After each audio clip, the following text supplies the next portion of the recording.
today's lesson, we're going to be looking at solving exponential and logarithmic equations and a lot of different varieties of both of those. We'll then be able to use those for our following lesson on using them to solve applications of exponential and logarithmic functions. So first, looking at logarithmic equations, if we have the following, log base b of m is equal to log base b of n, then m must equal n. Notice in this equation, the bases of both logarithms are the same. That must mean that our arguments are equal. So we'll use this to solve a few examples, but what we want to remember when we're solving a log equation is that we must always check our solutions in the original problem. And that's because of the restrictions on the domain of a logarithmic function. Remember that we can't take the logarithm of anything less than or equal to 0, so it must be positive. So we got to make sure that when we plug our answers back into our original problem that our arguments are positive. Log base 4 of x plus 2 equals log base 4 of 8. I notice here that the bases of both of my logarithms are the same, so that means that my arguments must be equal. X plus 2 equals 8. And this is a nice baby equation, easy to solve by subtracting 2 from both sides. X equals 6. Now again, before I commit to that answer, I need to plug it back in. This isn't an optional suggested check. This is a required check because a log equation can produce extraneous solutions. So I'm going to check my answer. Log base 4 of 6 plus 2 equals log base 4 of 8. And I can simplify inside the parentheses. I see that log base 4 of 8 is equal to log base 4 of 8. Now, in this example, it's very clear to see that the left side is equal to the right side. But what you really want to make sure that you're paying attention to is that whatever the arguments are positive. That's going to be the key in making sure that these work. It's not so much that the left side is equal to the right side. Hopefully that will be the case. But in our check, we're just making sure that the arguments are positive. 2 log base 5 of x equals 3 log base 5 of 4. If you look at both sides of the equation, I don't have just one log equal to another log because they both have coefficients. So the first thing we're going to use are the properties of logarithms to move our coefficients to exponents. This is what we did when we were condensing logarithms in our previous lesson. So we now have log base 5 of x squared equals log base 5 of 4 cubed. And now that our bases are the same, x squared is equal to 4 cubed. 4 cubed is 64. And now to solve this, we take the square root of both sides. When we take the square root, we should be remembering that we always add our plus or minus. So we get two solutions for this equation. We get x equals 8 and negative 8. And now we have to check both of those in the original problem. So if I check x equals 8, plugging that just into my arguments, is 8 greater than 0? Yes. And then on this right-hand side, I don't have an argument involving x. If I check x equals negative 8, when I plug it into this one, can you see where my cursor is? All I'm checking is my argument. Is negative 8 greater than 0? No. So that answer does not work. Our only solution is x equals 8. Now I want you to be very cautious. Don't always assume that when you get two answers, the positive one works and the negative one doesn't. You need to plug them back into each individual argument and make sure that those arguments remain positive when you plug in your solutions. Log base 6 of x plus 4 plus log base 6 of x plus 3 equals 1. Now in this example, we can't use what we used previously where we set two logarithms equal to one another and then we're able to set their arguments equal to one another because we can't isolate both of those logs at the same time. No matter what, even if I condense these two, they're not equal to another log of base 6. So we're going to use a different technique. We're actually going to use exponentials to undo the logarithm. But first we want to condense.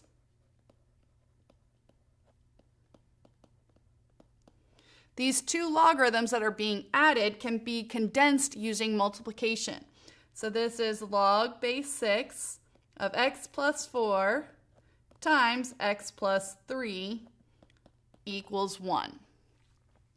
And now if you recall from a few lessons ago when we were converting between exponential and logarithmic forms, to convert this to exponential, we start with the base, we raise it to this power, and then we're going to set it equal to our argument. So our new equation looks like 6 to a power of 1, which we don't need to write that, it's still 6, equals x plus 4 times x plus 3. When I'm looking at this and I'm thinking about how to proceed forward to solve, I'm going to want to FOIL out the two binomials and then set it equal to 0 so that I can refactor to find my solutions for x. So we've got x squared plus 3x plus 4x is 7x. 4 times 3 is 12. And we will subtract 6 from both sides to set it equal to 0.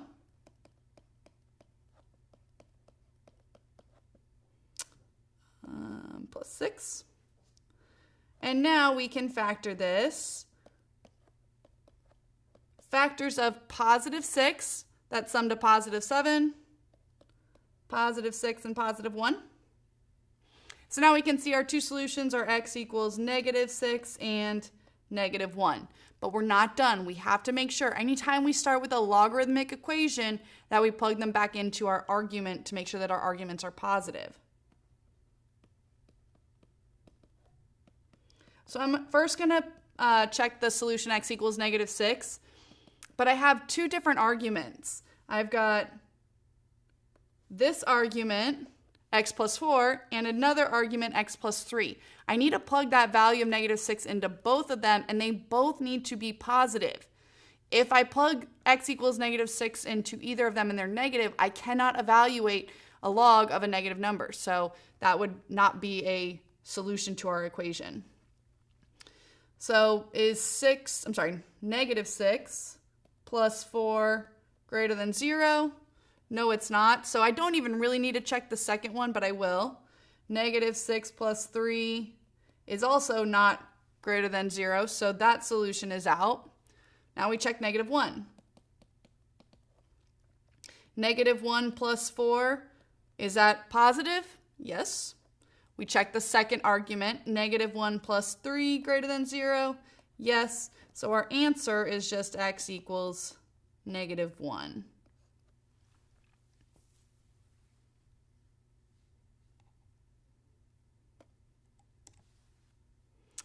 The natural log of x plus 1 minus the natural log of x equals 2.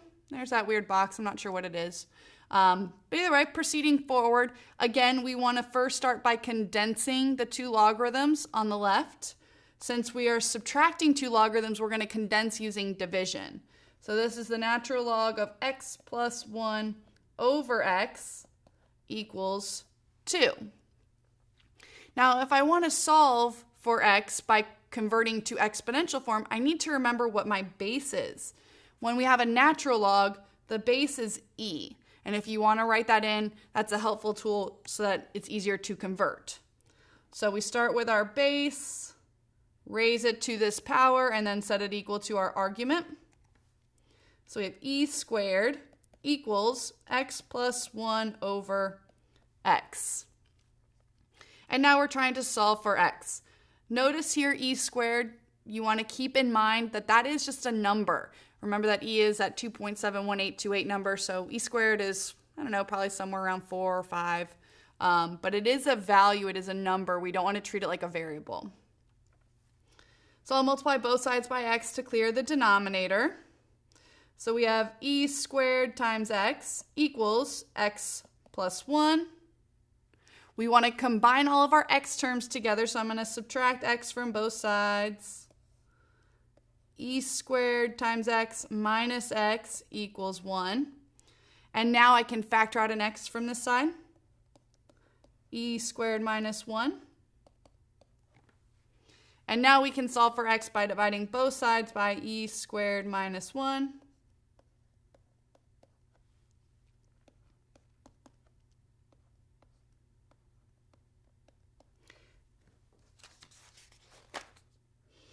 Now, if I look at this, we can use our calculator to approximate that. If we do that, we get approximately, I think it's what, 0.16. And we can use that approximation just to check, but be careful with the directions in your homework or on the test. If it's asking for an exact answer, you want to leave it as 1 over e squared minus 1. Only if they ask you to round will you give a decimal approximation. So coming over here to check, we've got 1 over e squared minus 1 plus 1 greater than 0. Well, if this ratio is about 0.16 and we add 1 to that, it's going to be positive. And then we also have to check our second argument. Remember, we've got 2 of them here. This one and this one. We're going to check our solutions in both arguments.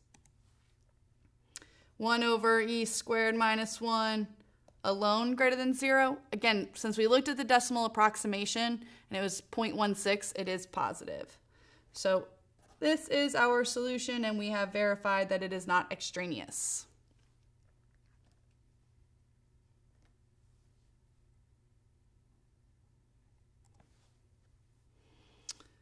Log base a of x minus 1 minus log base a of x plus 6 equals log base a of x minus 2 minus log base a of x plus 3.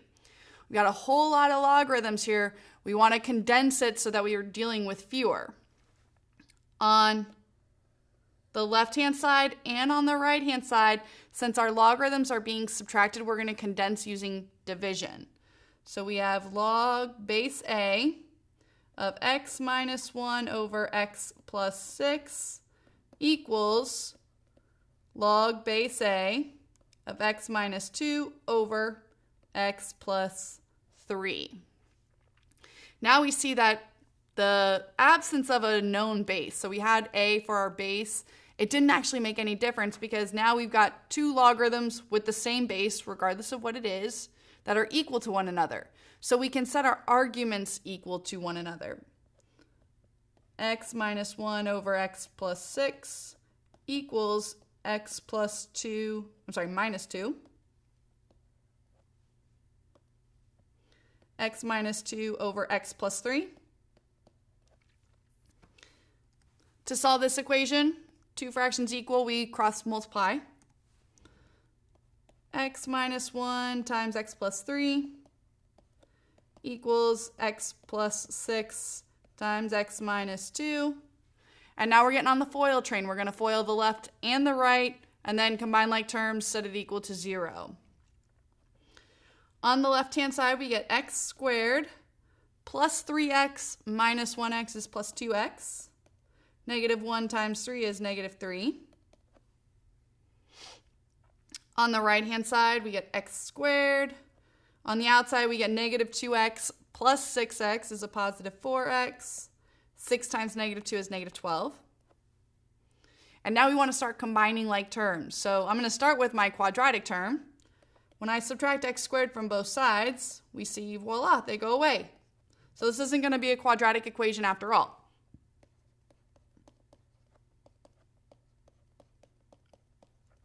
Two x minus 3 equals 4x minus 12. We'll subtract 2x from both sides and also add 12 to both sides at the same time. So we have negative 3 plus 12 is 9.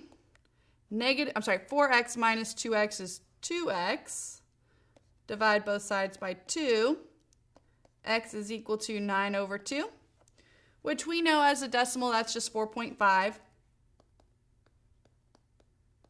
which might help us when we're checking our solution in our arguments. Since we're checking back in the original problem, we need to make sure that we check all 4 of our arguments. We've got one here, another one here, another one here, another one here. We're always using the original. We're not using anything that we've condensed. 9 over 2 minus 1 is greater than 0. Yes. 9 over 2 plus 6 greater than 0. Yes. 9 over 2 minus 2 greater than 0. Again, 4.5 minus 2 is still going to be positive. 9 over 2 plus 3 greater than 0? Yes. So we have verified that 9 over 2 is not extraneous. So we've seen a couple different types of logarithmic equations. Either we have two logs that are equal to one another with the same base, and then we can set our arguments equal to one another, or we have to condense and then convert to exponential form in order to solve. Next, we'll look at exponential equations and their different varieties. First, if we've got a to the m equals a to the n, both of our exponential terms have the same base. That means their exponents must be equal. Now, with an exponential equation different than a logarithmic equation, we do not need to check our solutions because we're not going to end up with any extraneous solutions. There are no restrictions on the domain of an exponential function. So we're first looking at that rule, the a to the m equals a to the n. Using this example, 5 raised to the power of 3x minus 6 equals 125. What we want to do is rewrite it so that the bases on the left and the right are the same. 5 raised to the power of 3x minus 6 equals 125. Is there a way that we can write 125 as an exponential expression with a base of 5? And we can. It's 5 to the third power.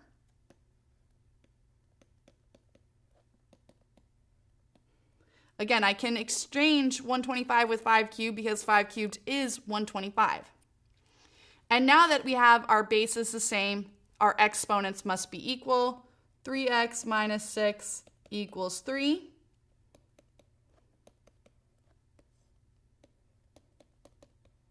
X equals 9, dividing both sides by 3, we get x equals 3.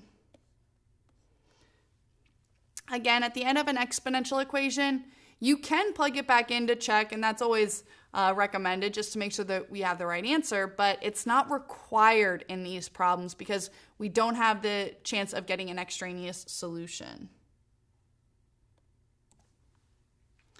8 to the power of x plus 2 equals 4 to the power of x minus 3.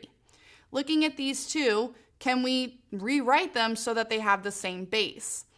Now, I want you to be really careful. A lot of times we look at the 4 and the 8 and we think, okay, well, 8 is 4 times 2, so that's what we're going to rewrite it as. But it's not a multiplication that we're trying to rewrite it as. We're trying to write it as an exponential expression. 4 squared is not 8. 4 squared is 16. So our base is not going to be 4. But is there another base that we can use for both 4 and 8? And that is 2. 8 is 2 cubed raised to a power of x plus 2.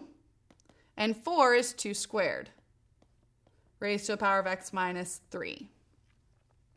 Now notice how I rewrote it. I exchanged or substituted 8 with 2 cubed, but I kept it in parentheses. Same with the 4. And there's a reason for that. If we recall our properties of exponents, when I've got power to a power, I have to multiply those exponents. So I'm even going to throw some parentheses around our exponents so that we remember to distribute here and here. So this equation is the same as 2 to the 3x plus 6 equals 2 to the 2x minus 6. Now we have two exponential expressions with the same base equal to one another. So their exponents, 3x plus 6, are equal. Equals 2x minus 6. We start solving, combining our variables, subtract 2x from both sides. We'll also subtract 6 from both sides at the same time. 3x minus 2x is x equals negative 6 minus 6 is negative 12.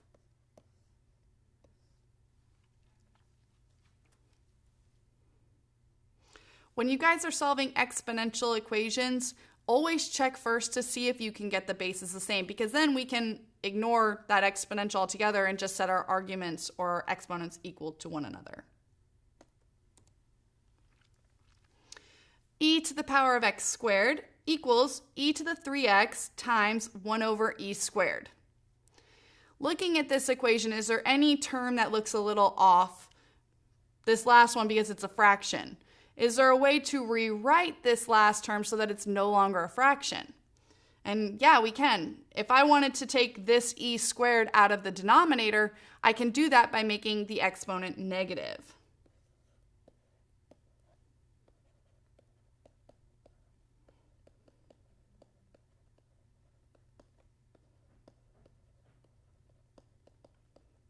Now, in previous courses and maybe even in previous examples, we've seen that we don't want to leave a negative exponent in an answer, but in this case, we want to do that so that we can start combining some of these terms.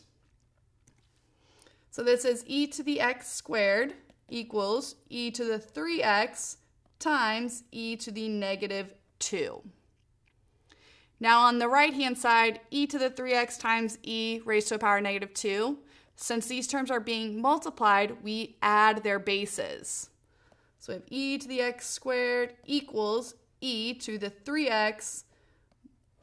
Adding a negative is the same as subtraction, 3x minus 2.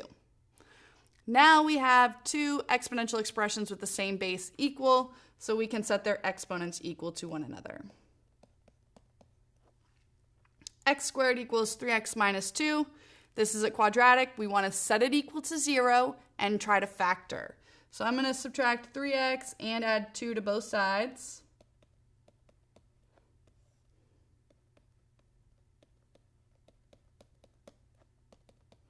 And the reason I moved these two terms over instead of just the 1x squared is because I always want my lead coefficient when I'm factoring to be positive.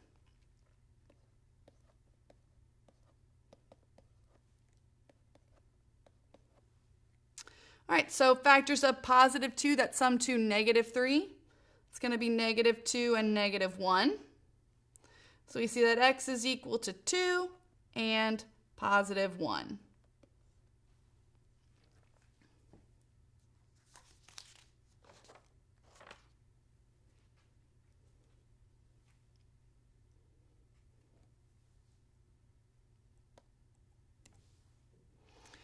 In the last three examples, we saw problems that we were able to make all of the bases the same. But what if you cannot make the bases the same? Just like in the logarithmic problems, we started by having two logs that were equal to one another, so we set the arguments equal. Well, when we couldn't do that, then we used its inverse. The inverse of our logarithm was the exponential, and that's why we converted to exponential form when we started with a logarithmic equation. If we start with an exponential, what are we going to use to undo that? We're going to use logarithms.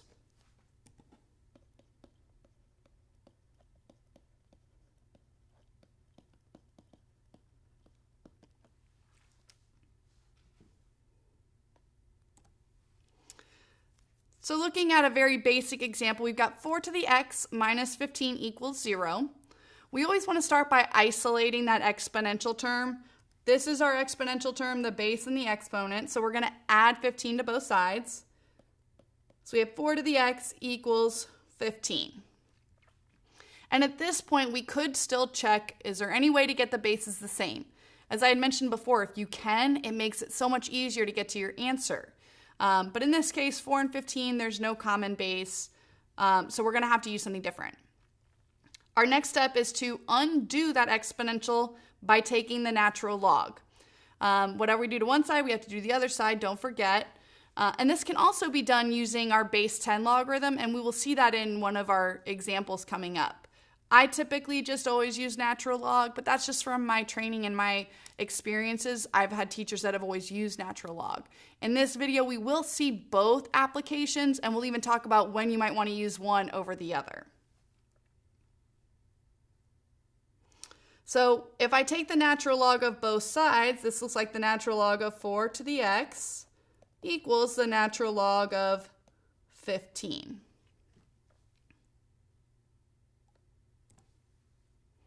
So now looking at that same equation, natural log of 4 to the x equals the natural log of 15, now we're going to start using those properties of logarithms to rewrite this so that we can solve.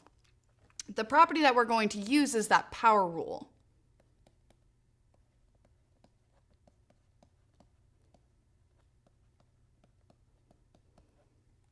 What that says is we can take the exponent of our argument and bring it out front as a coefficient.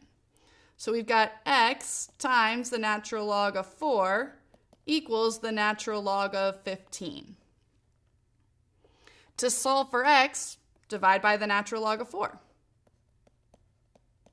So we get x equals the natural log of 15 divided by the natural log of 4. When we're solving these types of problems, we're going to end up with a lot of answers that are in terms of a natural log or a logarithm. Make sure that you guys remind yourself that the natural log of 15, the natural log of 4 are numbers. Just like 15 and 4 are numbers. Having that natural log out front doesn't mean that it's a variable. We want to make sure that we keep that in mind. The only variable is that x or y or z or whatever the variable is in the problem. Also, the natural log of 15 divided by the natural log of 4 is not the same as the natural log of 15 over 4. It's not the same thing. If you want to prove it to yourself, plug both of these expressions into your calculator. You'll see that you don't get the same answer.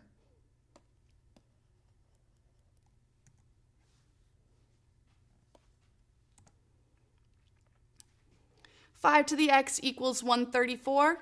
In this example, we'll try using a base 10 logarithm just to see that it works. Now we have our exponential term already isolated, so we don't need to move anything. And 5 and 134, hopefully it's pretty obvious we're not going to be able to get the same base.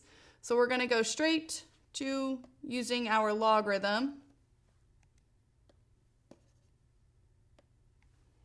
We're going to take the log of both sides. And then we're going to use our properties of logarithms to rewrite this. In particular, we're using that power rule. So we've got x times log of 5 equals log of 134. And to solve for x, we just divide both sides by log of 5.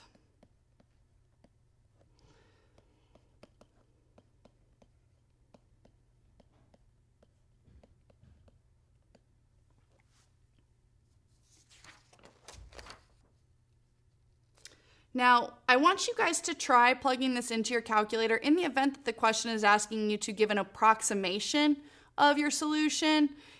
Go ahead and plug this into your calculator. Be very careful though. In many calculators, you need to add extra parentheses. So go ahead and try this.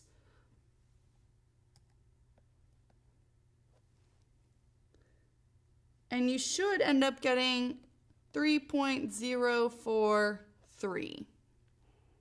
If you're not getting that decimal, it just has to do with the way you're typing it into your calculator. You can always bring your calculator by my office or to class and we can take a look at it, make sure that you know how to type stuff in, make sure we're not missing any parentheses.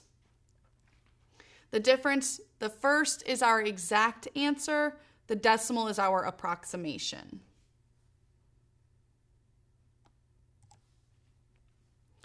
So we've applied both the natural log and log base 10 to undo our exponentials. Now let's talk about when we might want to use one over the other.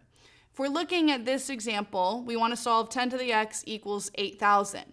Do you think we want to use log base 10 or a natural log which has base e? Now, just a side note, you can use either. You will get the same answer, but one might be a little bit easier and a little bit more straightforward than the other. The base of my exponential is 10. So the inverse of an exponential of base 10 is log base 10. So we're going to use that.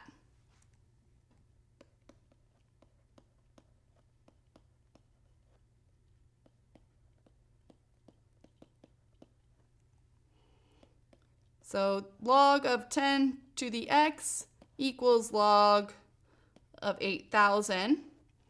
And the reason why we wanted to use our base 10 logarithm is look at this expression. Do we recognize this as one of our properties of logarithms? Hopefully, we recognize this as our inverse property of logarithms.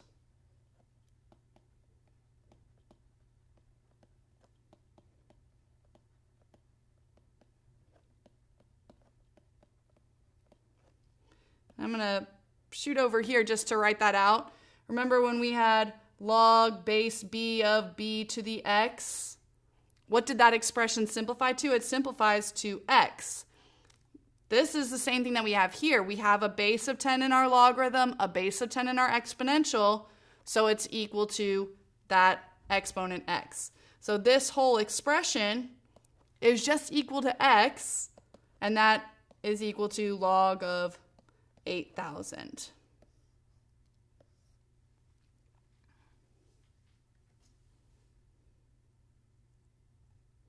You would end up getting an equivalent answer using natural logs, though. It just wouldn't look the same. 7e to the 2x minus 5 equals 58. Again, the first thing you always want to do is make sure you isolate that exponential expression. So here we've got some work to do. This is our exponential expression. We want to undo everything else. So we're going to start by adding 5 to both sides. 58 plus 5 is 63. And then dividing both sides by 7. So we have e to the 2x equals 9. And here I'm going to ask that same question. Do you think in this particular example we'd be better off using natural log or log base 10? Well, in the last example we used log base 10 because the base of my exponential term was 10. Here the base of my exponential term is e. Natural log also has a base e, so they are inverses.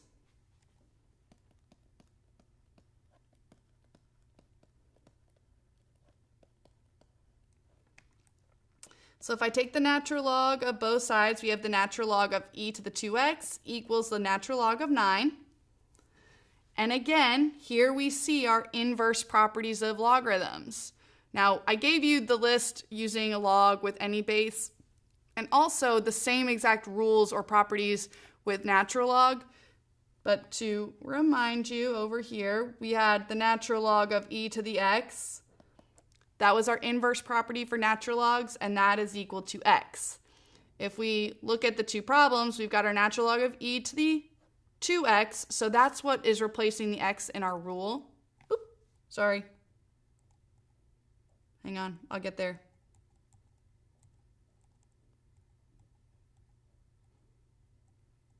There we go. Sorry about that, guys. So this whole expression is just 2x equals the natural log of 9. To solve for x, we divide both sides by 2. X is equal to the natural log of 9 divided by 2, not the natural log of 9 over 2. Be very careful, guys. We're not pulling numbers that are not part of the argument into the argument and vice versa. I'm going to erase this. This entire natural log is being divided by 2. And we can approximate this using our calculator. We should get the value 1.099. It's really important that we're able to use our calculator. When we start moving into applications, the decimals are going to be a little bit more meaningful to us than having these exact ratios.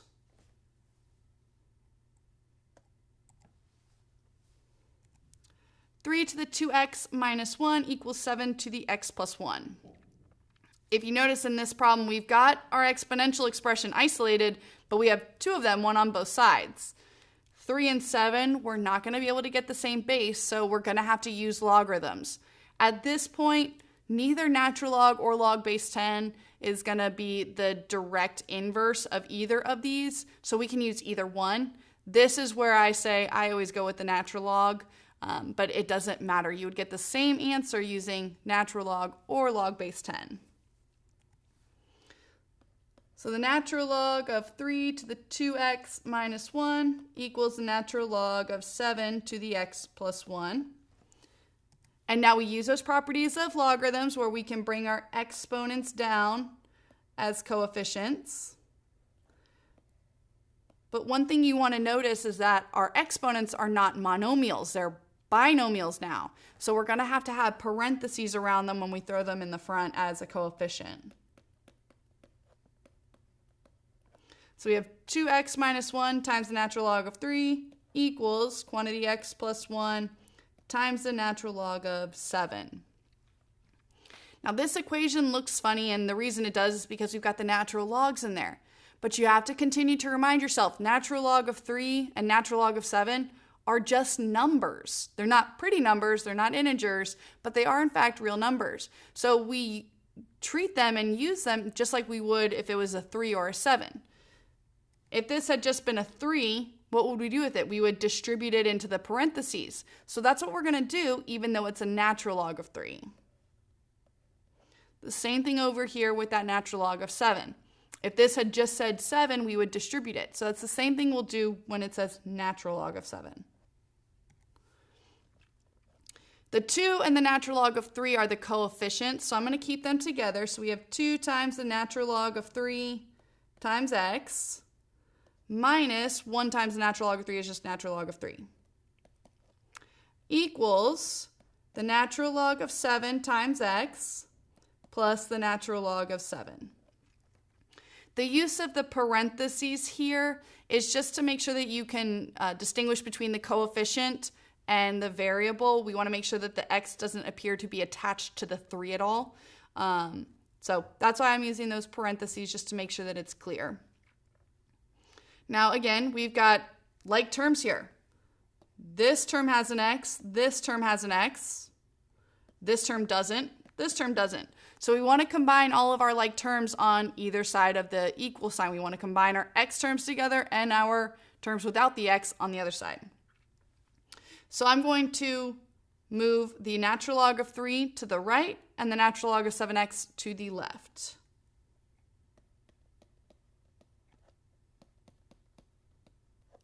Those ones will cancel out, and I'm going to subtract the natural log of 7x from both sides. These two will cancel out. So on the left, we have our two x terms. 2 natural log of 3 times x minus the natural log of 7 times x. And that will equal the natural log of 7 plus the natural log of 3. On my left-hand side, that's the side with my x's, they both have a factor of x, so we can factor it out. And what are we left with? 2 natural log of 3 minus the natural log of 7. And this equals the natural log of 7 plus the natural log of 3. And now it's clear to solve for x, we're going to divide both sides by this whole thing in the parentheses. Divide both sides by 2 natural log of 3 minus the natural log of 7 on both sides.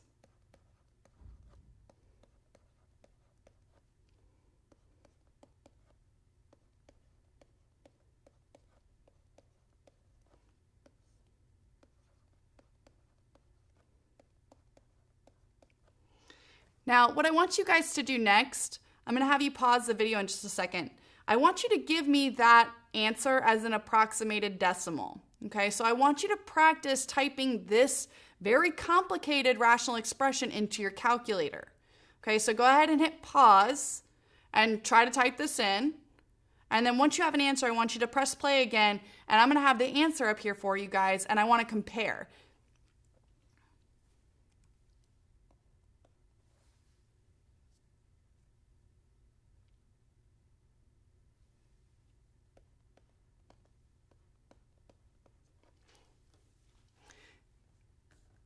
An accurate, or sort of accurate, approximation of this ratio is 12.114. Now, I'd be willing to bet that a lot of us didn't get this answer. And not because we didn't obviously get the right answer for our value of x, but because typing this into our calculator is very, very tedious. So what I want to work on is taking this expression and simplifying it a little bit so that it's easier to type into our calculator, so that if the question was asking for a decimal, we'd be more likely to get the right answer. So I'm going to rewrite that answer. We had the natural log of 7 plus the natural log of 3 over 2 natural log of 3 minus the natural log of 7. I'm going to erase all this other stuff down here.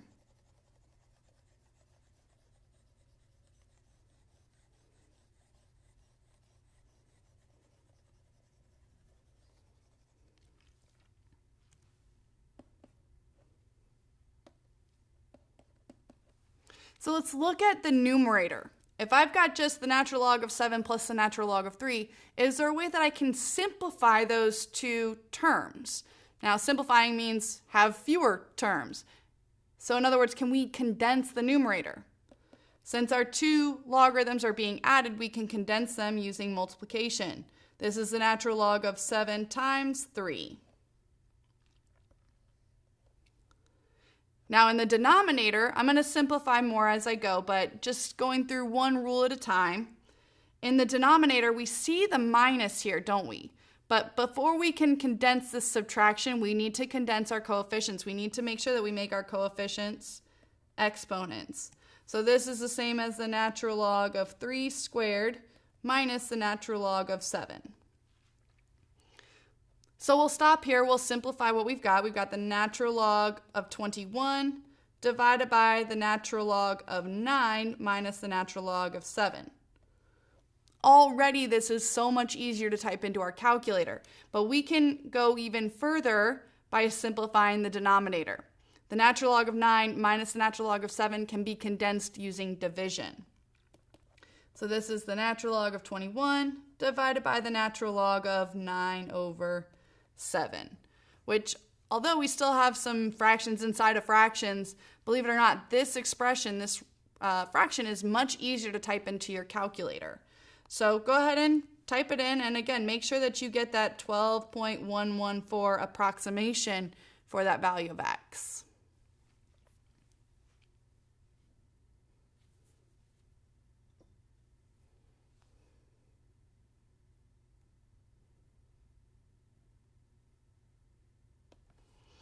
And before I flip to the next example, and I want you guys to wait just a second, I'm going to give you guys a task. I want you to look at that example that's coming up next, and I want you to say out loud, at your desk, wherever you're at, the first thing that comes to mind. What's the first thing you think of when you look at the equation that we're about to solve? Okay?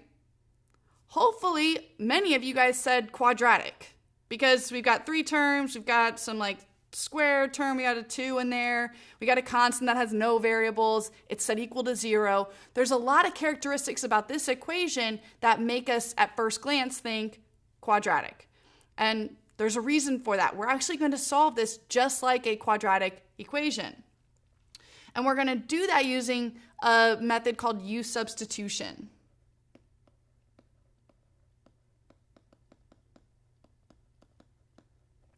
U substitution is a method for very basic U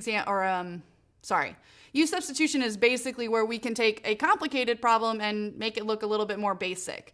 It's used a lot in calculus classes because we're dealing with integrating and differentiating very complicated expressions. But if we can simplify it and make it look a little bit easier, it doesn't seem so overwhelming.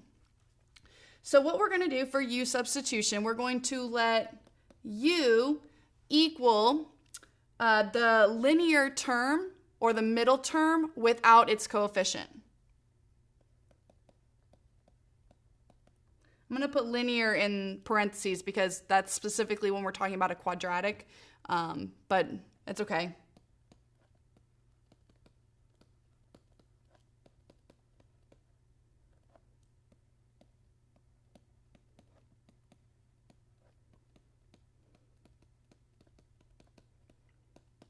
So our middle term is negative 4e to the x, and we're going to let u equal that minus the coefficient. So the coefficient is the negative 4, so u is going to equal just e to the x. And now what we want to do is rewrite our equation using u instead of e to the x. So we've got e to the 2x.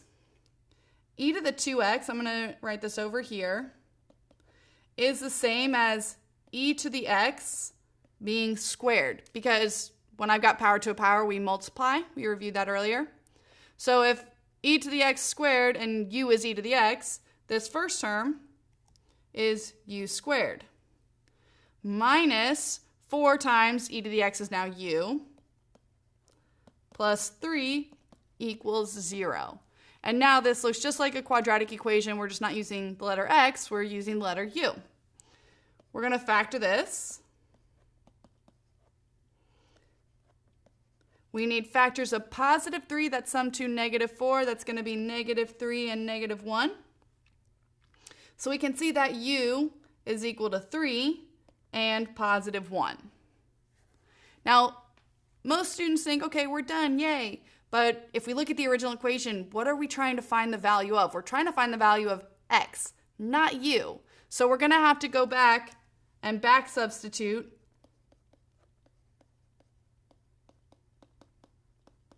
so that we can find the value of x. So we had u was equal to e to the x, and we just solved, we got u is equal to 3 and positive 1. So that means that 3 is equal to e to the x, or 1 is equal to e to the x.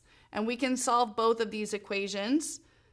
3 equals e to the x, we're going to have to take the natural log of both sides. The natural log of 3 equals the natural log of e to the x. Natural log of e to the x, there's your inverse property. This is just x. Over here, the same thing. We have the natural log of 1 equals the natural log of e to the x. Recognizing that inverse property, the natural log of e to the x is equal to x. And what is the natural log of 1? This is another one of those properties that we wrote down a few lessons ago. Now, if you don't have it, you can A, use your calculator to evaluate, or B, let's think about how we evaluate a logarithm. We're trying to find the exponent. So e to what power equals 1? Well, anything raised to this 1 power is going to give you 1. That power is 0. So we have two solutions. X equals the natural log of 3, or x equals 0. So that last example, a little trickier, but again, using that technique of u substitution allowed us to solve just a normal quadratic. The last thing we just had to remember was that we always have to back substitute, and that's where we start integrating those ideas of taking the natural log of both sides to solve our exponential equation. So just to recap, we solved exponential and logarithmic equations. I'll erase that. For a log equation, either we've got two logs equal to one another and then we set our arguments equal, or we're going to convert to exponential form. We always have to make sure that we've condensed first before we convert to exponential form or before we set the arguments equal to one another. With our exponential equations, we first determined whether or not we could make the bases the same. If we can make the bases of our exponential expressions the same, then we get to just set our exponents equal to one another. If we can't make the bases the same, that's when we start undoing the exponential expression by incorporating a log, either a natural log or log base 10. Don't forget when you're solving a log equation that you must check your solutions in the original problem. However, when you're solving an exponential equation, it's not necessary for you to do that.